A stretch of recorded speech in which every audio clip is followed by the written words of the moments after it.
Now, South Korea wants a piece of the African pie. We see President Emerson Mnangagwa in South Korea for the Korea-Africa Summit.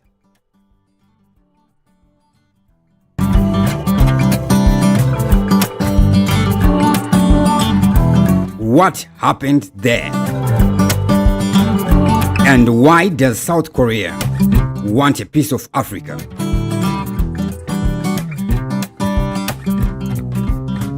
Already, we have the US-Africa Leaders Summit, and then China-Africa Summit, Russia-Africa Summit, France-Africa Summit. Everybody is after Africa.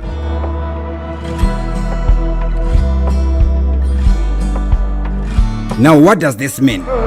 This would mean bidding, and the best bidder would win. Now, how does Emerson Mnangagwa sell Zimbabwe to South Korea? Already we are seeing the president of Tanzania has already walked away with a $1 billion loan from South Korea.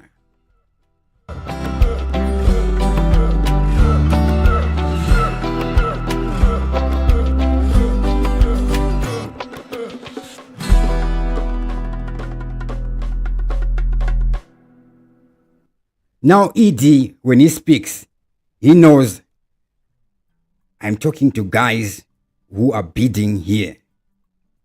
And this is how he gives his speak. For business, and a friend to all and an enemy to none. Regrettably, for the past 23 years, my country continues to be adversely affected by the unwarranted and illegal unilateral sanctions imposed by some Western countries. These sanctions are indeed against the spirit of the theme of this summit.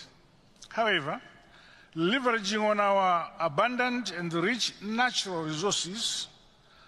All right, take note. He speaks on sanctions. Remember, Zimbabwe has historically been aligned to North Korea, which is technically still at war with South Korea. High literacy levels in my country, strategic geographical location, and a pleasant climate, we are modernizing and industrializing our country towards sustainable socio-economic development. Zimbabwe thus applauds the Republic of Korea for the commitment and partnerships towards advancing Africa's development agenda.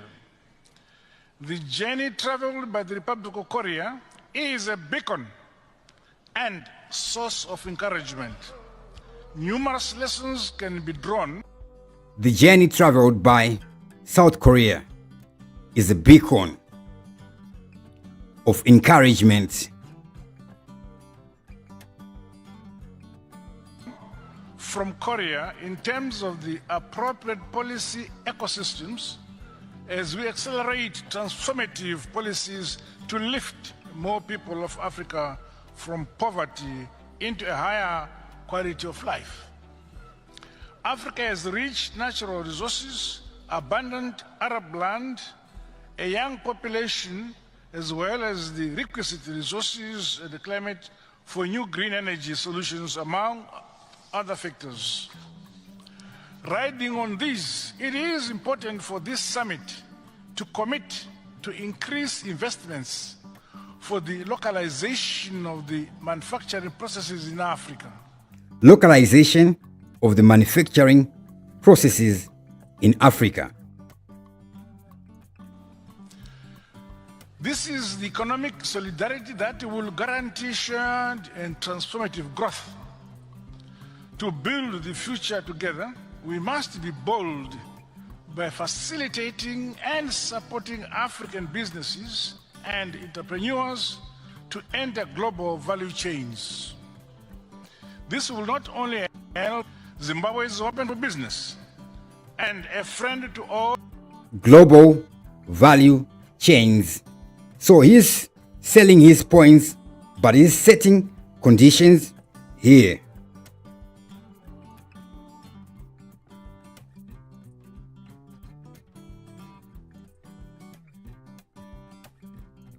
Now, other leaders, including President William Ruto of Kenya, Samia Suluhu Hassan of Tanzania, Paul Kagame of Rwanda, were among those in South Korea.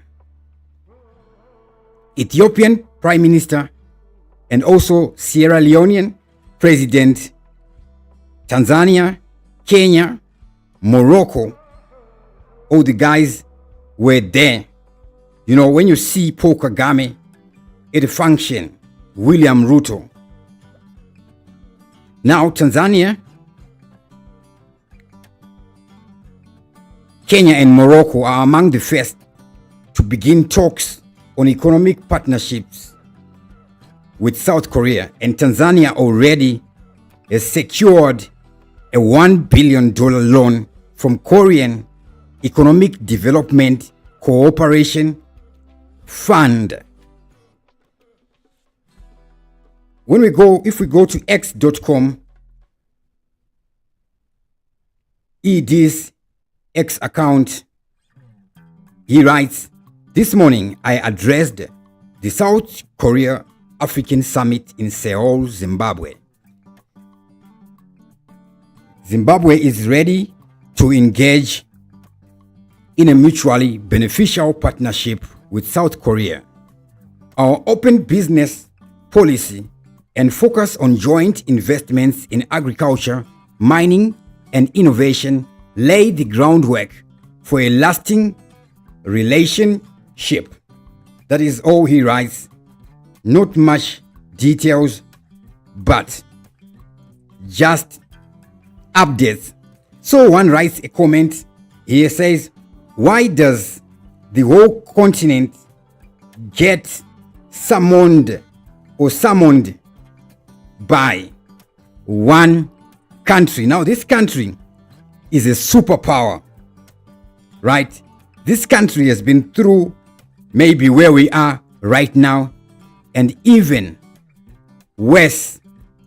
Remember, South Korea is banking on its first summit with African leaders to raise its profile on the continent as Africa and boost economic ties. So it means it is growing even bigger. I'm talking about of South Korea here. Now, the Republic of Korea has expertise in development coupled with its unwavering commitment to aid and advanced technologies positions it to catalyze Africa's economic growth and sustainable development.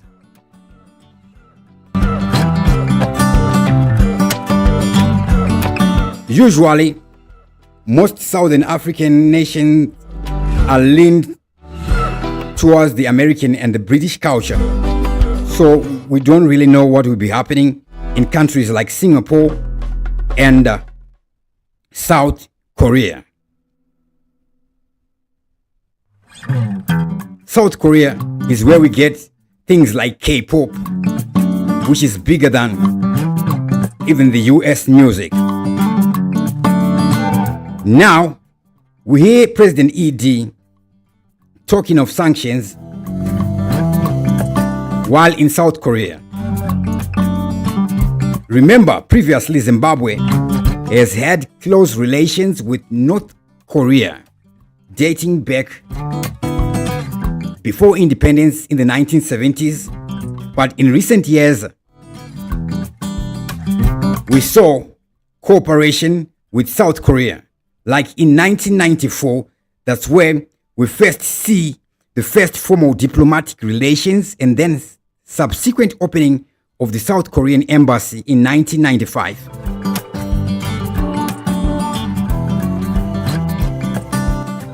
And now the historical relationship with North Korea stemmed from support during Zimbabwe's liberation struggle, including military assistance and training. And also, there is this North Korean regime ideology called Juche philosophy. It influenced Zimbabwe's domestic policies and governance style, influenced Mugabe. He talks about empowerment, security, self-sustenance, things like that. Now, Zimbabwe's ties with North Korea began to diminish when Mugabe's rule declined and we entered the Second Republic.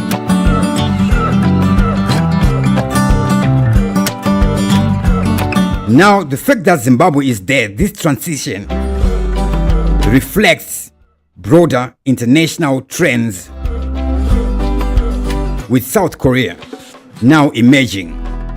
The question is, can South Korea be a credible partner for Zimbabwe, particularly in economic development and cooperation initiative?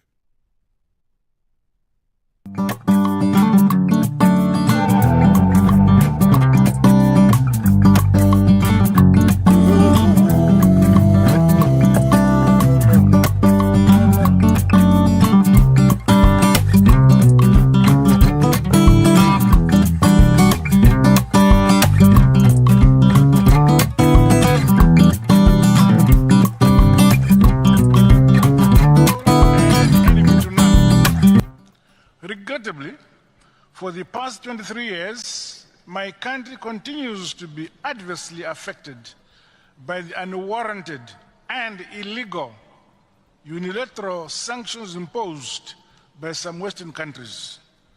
These sanctions are indeed against the spirit of the theme of this summit. However, leveraging on our abundant and rich natural resources,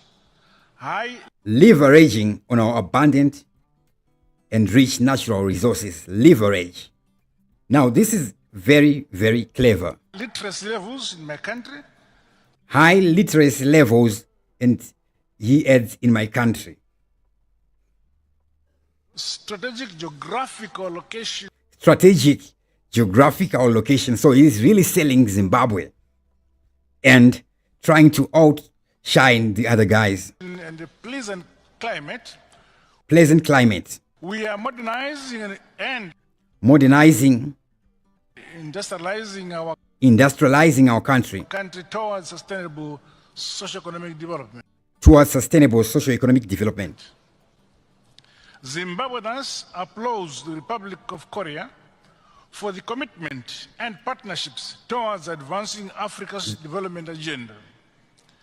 The journey traveled by the Republic of Korea. Zimbabwe then applauds Korea for the commitment. Now, this one on the journey traveled by South Korea. Partnerships towards advancing Africa's development agenda. The journey traveled by the Republic of Korea is a beacon and source of encouragement. Numerous lessons can be drawn from Korea in terms of the appropriate policy ecosystems as we accelerate transformative policies to lift more people of Africa from poverty into a higher quality of life. Africa has rich natural resources, abundant Arab land, a young population, as well as the requisite resources and the climate for new green energy solutions, among other factors. Riding on these, it is important for this summit to commit to increase investment. Now, on South Korea being a beacon, remember, South Korea was a poor nation in the 1940s, 50s, 60s, and even in the 70s. Right? So South Korea saw its second republic in 1960. Before that, I think in the 1945, they had a war with Japan and they had surrendered. Around 1961, we see military rule 1961-63, then the Third Republic, and then the Fourth Republic, South Korea. Fifth Republic, 1979 to 1987, where we see in 1979 a coup d'etat happening in South Korea. And remember, South Korea is still at war with North Korea. Like the war technically exists, it never ended. So, in the 80s, South Korea is still a poor nation. Then we see the rise of South Korea. So, obviously, we can relate with that history as Africans, right? It's different from the West. I'm not saying there's anything bad about the West. I'm speaking in terms of relatability. Relatability. Obviously, the West are far ahead, right? So sometimes we need some paths which we can walk with discipline and a little bit of understanding.